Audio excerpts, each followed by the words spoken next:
अस्सलाम वालेकुम। अच्छा जी, मैं क्या कि तुहानू थोड़ी जी जड़ा नहीं तफसील दस छड़िए जेड़े वीर परेशान हैं ताकि उन्होंने भी समझ आ जाए वा किहड़ी पोजीशन च असीं पड़े हाँ।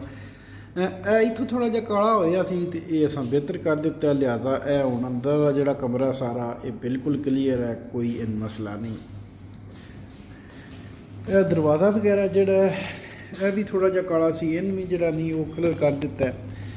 यह दरवाज़ा जोड़ा ये भी सारा ब्लैक होए असी माड़ा चंगा, तो इन भी सारा जोड़ा नहीं कलर वगैरह कर दिता है, ठीक है। चुगाट वगैरह भी इत्थे हुण बिल्कुल रेडी है। अच्छा, किचन की कुछ सिचुएशन ये कि किचन भी असां बिल्कुल फिट कर दिता है, ठीक है। सारा रंग कर दिता है, साफ सुथरा बिल्कुल हो गया है, कोई हुण पता भी नहीं लगता। वेख लो जिथों छत खराब सी वो भी सारा बिल्कुल ठीक कर दिता है, तो बिल्कुल सब अच्छा है। यह सिर्फ टैलां जड़ियां ने ये रहिंदियां क्योंकि पहले भी टुटियां सन, लेकिन इस दौरान भी थोड़ियां जिहियां टुट गईयां, तो टैलां लिया के जिहड़ा है वो रखियां, ठीक है। ये अज कोशिश साडी कि इत्थे लाइयां जान, जिस लग गईयां फिर तो दस्सांगे। इत्थों भी काला सी सारा, तो ये भी जिहड़ा नहीं सफाई बिल्कुल कर दित्ती है।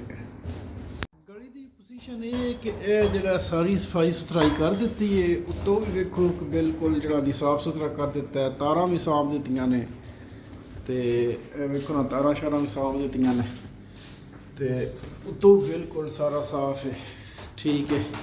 यह सिर्फ हुण मोटर जी है ये रहिंदी है, आर्डर दित्ती है, तो उम्मीद है अगले एक अद्धे दिन में आ गई इंशाअल्लाह। ये चल गया तो फिर असां रेस्टोरेंट स्टार्ट कर लेना है, लेकिन ये अजे तक आई नहीं, लेकिन आर्डर दिते है। यह थोड़ा जो फर्श है यदा भी अज असीं पता करके आए हैं, ठीक है। लेकिन ये साडा दिल है कि सारे तो एंड से पाया जाए, बाकी कोई प्रॉब्लम है नहीं। यह दरवाजे वगैरह जोड़े ने ये भी जिथों जोड़े गंदे सन, मतलब ये भी सारे रंग शंग कर छड़े है ना, दरवाज़ों में कर छड़े है। दरवाजे सारे ही तकरीबन हाँ कर छड़े जोड़े जोड़े भी पहले सबज सी, इनमें होना कलर कर दिता है, तो अल्लाह का शुक्र है तकरीबन काम नॉर्मल मुक्के है। ये जे कोई मोटर लग के चल जाए तो रोटी जी अजकल असी गुजारा पिछे कर रहे हैं, तो यह लगे हैं चने बनान, क्योंकि गोश्त खा खा के तंग आ गए, तो अभी साडा दिल चने बनाए जाए। तो चलो ये जी इन्फॉर्मेशन सी तुहानू दस दित्ती है। अल्लाह पाक तुहानू सारे भैन भरावां नूं खुश रखे, तो दुआ साडे वास्ते करते रहे। अल्लाह सुनने दे वाले।